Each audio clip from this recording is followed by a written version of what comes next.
समितीच्या धोरणाबद्दलचा GR अखेर राज्य सरकारनं मागे घेतलाय।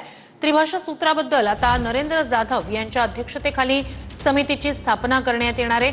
3 महिन्यात ही समिती अहवाल देणार आहे। या समितीच्या अहवालानंतरच त्रिभाषा धोरणाबद्दल अंतिम निर्णय घेतला जाणार आहे, अशी घोषणा मुख्यमंत्री फडणवीस यांनी केली आहे।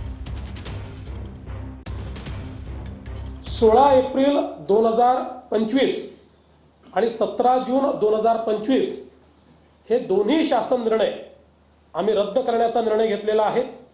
हे दोन्ही शासन निर्णय या ठिकाणी रद्द आम्ही करतो आहोत। भाषा सूत्राच्या संदर्भात ही भाषा कुठल्या वर्गापासून लागू करावी, ती कशा प्रकारे करावी, कुठली करावी, काय मुलांना चॉईस द्यावा,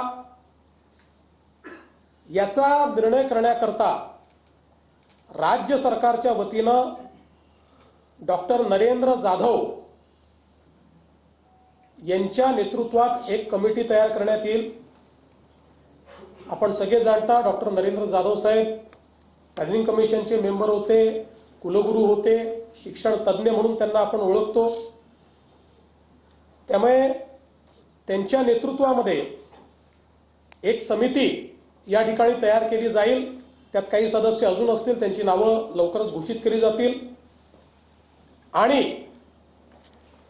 या समितीचा रिपोर्ट आल्यानंतरच त्रिभाषा सूत्र त्या रिपोर्टच्या आधारावर या ठिकाणी लागू केलं जाईल। उबाठाचे उपनेते विजय कदम हे या उपगटाचे नेते होते किंवा यातले प्रमुख होते आणि यांनी काय शिफारस केली आहे, तर यांनी शिफारस अशी केलेली आहे की मुद्दा क्रमांक 8.1 इंग्रजी आणि हिंदी भाषा ही दुसरी भाषा म्हणून पहिल्या वर्गापासून लागू करण्यात यावी। इंग्रजी आणि हिंदी ही दुसरी भाषा पहिल्या वर्गापासून ते 12वी पर्यंत सक्तीची करण्यात यावी।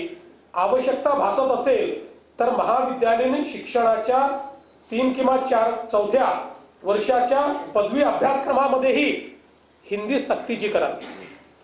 आता कोणी म्हटलंय, उद्धवजींनी तयार केलेल्या समितीमध्ये ज्यात उबाठा सेनेचे उपनेते हे सदस्य आहेत, त्यांनी केलेली ही शिफारस आहे। रद्द केला, कोणी GR काढला होता?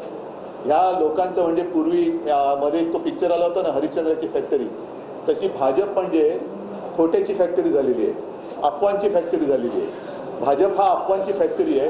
अफवा पसरायच्या, खोटं नाटक कथानक सादर करायचं, विरोधकांची बदनामी करून टाकायची आणि खोट्या मार्गाने विजय प्राप्त करणं हा भाजपचा एक आता धंदा झालेला आहे।